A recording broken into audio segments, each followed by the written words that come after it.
Gabigol manda recado antes de confronto de domingo. José Boto responde sobre a chegada de Jorginho e vamos falar também de toda a repercussão dessa vitória magra do Flamengo pela Copa do Brasil. Ou seja, eu vou deixar você por dentro de tudo que está rolando no clube mais querido do Brasil agora. Então já deixa o seu like porque eu cheguei com o seu resumo diário de Flamengo. Se você está assistindo esse vídeo aqui, ainda não se inscreveu no canal, o que está faltando para você clicar nesse botão aí e ajudar um outro flamenguista como você? Ajuda a gente aqui a bater os primeiros 800 inscritos. Tá faltando um pouquinho, você pode ajudar nessa. É só clicar nesse botão aí embaixo e inscreva-se. E assim, em contrapartida, você recebe todo esse resumo diário de notícias do Flamengo para você não ter que ficar perdendo o seu tempo buscando as informações. Aqui você recebe tudo de uma maneira mastigada, resumida, facinho. Acompanhe o nosso canal aqui e não esquece, compartilha esse vídeo para mandar para quem precisa saber dessas, ó. Vem comigo nessa resenha. Falando do jogo aqui,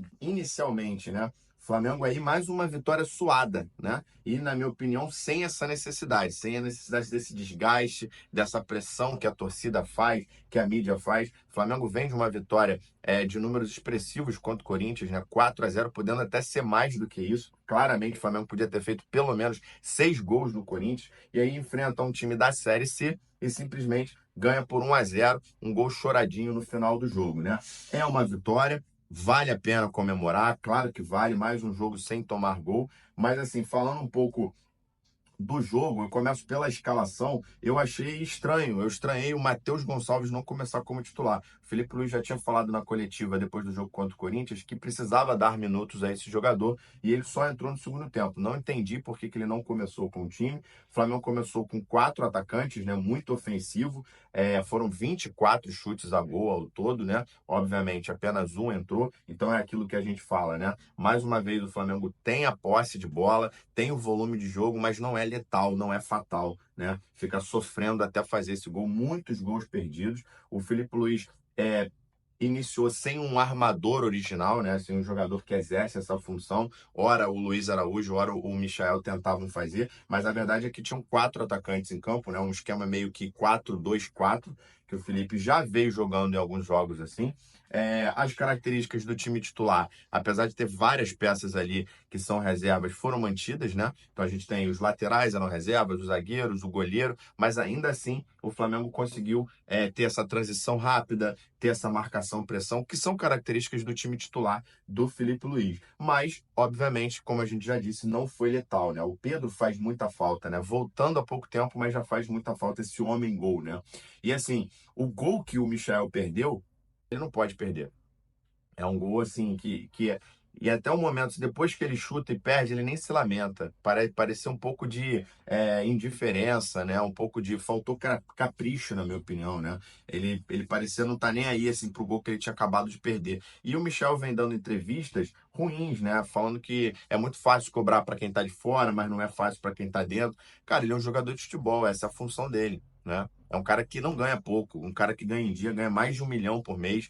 Entende? Então, assim, não dá para perder esse tipo de gol, não dá para ter essa displicência na frente do gol, né? Ainda mais sabendo que, pô, o Flamengo precisa melhorar essa conversão de posse de bola em gols, né? Mas não foi só o Michael. Eu achei o Michael um jogo bem abaixo, aliás, eu já venho achando isso alguns jogos, o Michel tá bem abaixo, mas eu achei também uma partida muito ruim do Bruno Henrique. O Bruno Henrique também teve uma bola que ele perdeu, chutou fraco também. Tive a mesma sensação, um chute sem força, meio displicente na hora de fazer, né? Então, assim, os dois, na minha opinião, tiveram uma atuação bem apagada. O Flamengo melhorou um pouco depois que o Juninho entrou. O Juninho mudou um pouco a cara do time, né? Furou também uma bola ali que um atacante não pode furar, mas continuou como sempre, esforçado. Isso é uma coisa que não dá para falar dele, né? Ele é um cara esforçado. Então, inclusive foi o lance de cabeça dele que sobrou o rebote para o Joshua fazer o gol. Muito legal esse garoto ter entrado e ter feito gol, né? Um garoto de 17 anos, está no Flamengo desde os 10 ou 11 anos. Ele era da base do Vasco, foi rejeitado, né? Foi mandado embora, então o Flamengo pegou o jogador, lapidou. O Felipe Luiz elogiou muito ele, né? Falando que ele é um camisa 10, né? Ele era o camisa 10 do Felipe Luiz na base, no Sub-17. Teve um problema aí durante a semana, brigou com o Alacian, inclusive o Alacian não foi para esse jogo, né? Mas assim, uma grata surpresa, porque o próprio Felipe Luiz falou isso na coletiva, né? Ele disse que é como se o Flamengo tivesse feito uma contratação. Eu só espero que o Felipe Luiz utilize esses jovens, porque a gente já viu outros jogadores da base entrando, fazendo gol, como o Guilherme, por exemplo, o Felipe Teresa também, e de repente os jogadores somem. O Felipe Luiz simplesmente não utiliza mais os jogadores. Aí num jogo como esse, inclusive, o Alacian nem para o jogo ele foi. Então, claramente existem questões internas que a gente não entende, mas eu acho que cada vez que surge um jogador desse, o Felipe Luiz tem que usar mais, principalmente em jogos como esse, né, contra times de menor expressão, né, com menos pressão. Então tem que colocar esses garotos. Então o Joshua entra, mais um desses que ele elogia muito, mas a gente quer ver mais esses garotos entrando. Então, assim, nos finais das partidas, né, que é o que eu falei aqui, o Matheus Gonçalves, que dentre esses garotos, né, só tem 19 anos, mas é o mais experiente já, é mais rodado, ele não vem ganhando essas oportunidades, né? Então, assim, é legal pra caramba a gente ter, o garoto entrou e salvou o time, né, de uma crítica mais pesada, salvou ali a festa da torcida lá em São Luís do Maranhão, mas a gente quer ver mais esse garoto jogando, né? É uma história bem bonita dele. Agora, a verdade é, resumindo aqui, né? O Flamengo sem o Pedro é outro time, né? O Flamengo realmente precisa desse matador, dessa figura. E hoje o único que a gente tem no elenco é o Felipe Luiz, o Pedro, né? O único que o Felipe Luiz tem é o Pedro. O Felipe Luiz precisa rever essa situação do Flamengo em alguns jogos golear, em outros jogos o Flamengo ficar falhando nas finalizações, né? Porque a verdadeira palavra é isso, falhou, errou nas finalizações. Tem gol que é gol perdido, qualquer atacante perde, mas tem gol que não pode perder. E hoje não está fazendo, né, nenhuma falta. Por enquanto não está fazendo falta. Mas em algum momento, principalmente em pontos corridos, pode custar alguns pontos no campeonato. Em campeonatos de mata-mata, pode causar uma eliminação. O Flamengo não pode se dar ao luxo de perder tantos gols, ainda mais criando tantas oportunidades. Porque tem time que nem cria oportunidade. O Flamengo cria, mas não sabe aproveitar. Então precisa isso ser treinado. O Felipe Luiz já está sendo batido, né?